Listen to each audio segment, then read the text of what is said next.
What was polite 30 years ago but is considered impolite today? Stopping by a casual acquaintance's home unannounced simply because you were in the neighborhood.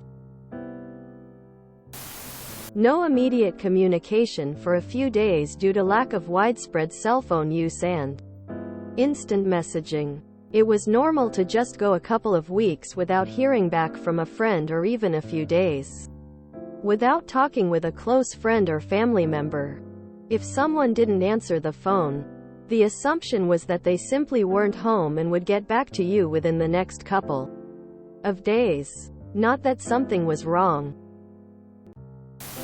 The post says 30 years, 1993, but my mind instantly went to the 1950s.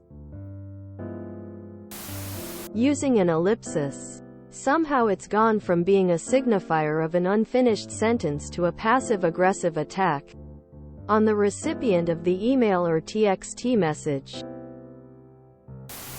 Placing an ashtray on the table during a kid's birthday for the smoking guests.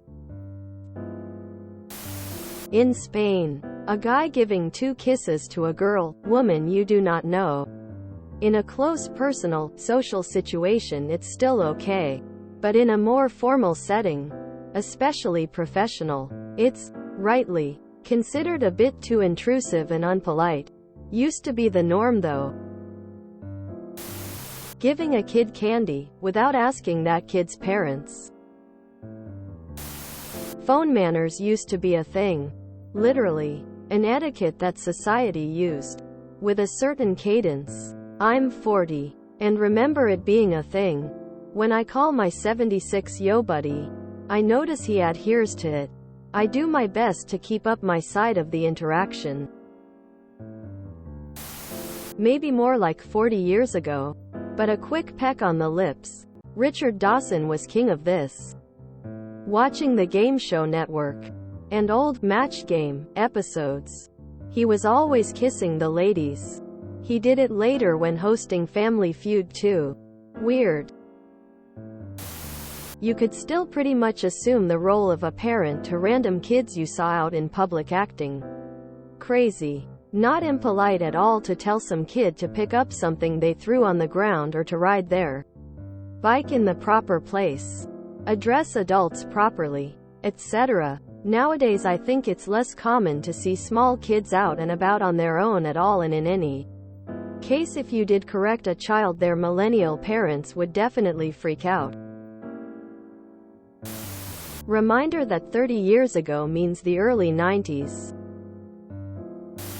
One thing that comes to mind is answering machines. Back in the day, it was considered super polite to leave a detailed message. But now, with texting and all, some folks find it a bit much. Like, just shoot me a quick text. You know, times sure have changed. Landing up unannounced at someone's place for a visit. Referring to a woman as Mrs. Husband's first and last name. I worked at a doctor's office, and all the patients were listed this way. I would lose my mind if someone tried to list my name this way. Winding down the car window to smoke. Obviously, smoking in a car in general these days is considered impolite. Just in case anyone thought I was implying that it was somehow considered impolite because your passengers would somehow want that toxic smell as well. ITT, people confusing normal with polite. In the 90s as a teen we would always call stuff gay. I scratched my PS1 disc. Aw man, that's gay. One of my friends clipped my heel while walking to the shops. Stop being gay. One of my friends came out as gay. Ha, I knew it. Total gay. It wasn't meant to make fun of gay people really. It's like we just use words to express a flavor of emotion. But now I think a lot of us have grown and realized how even unintended use of words can be insensitive. I still call my best friend gay, even though he's not. And I have gay friends. I forgot what my point was. Just don't be dicks to people.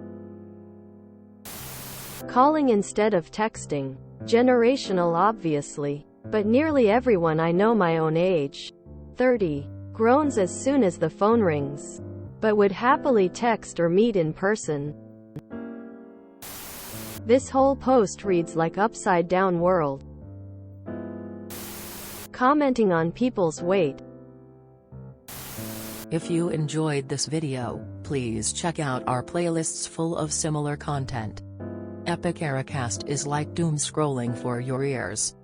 Please like, share, and subscribe.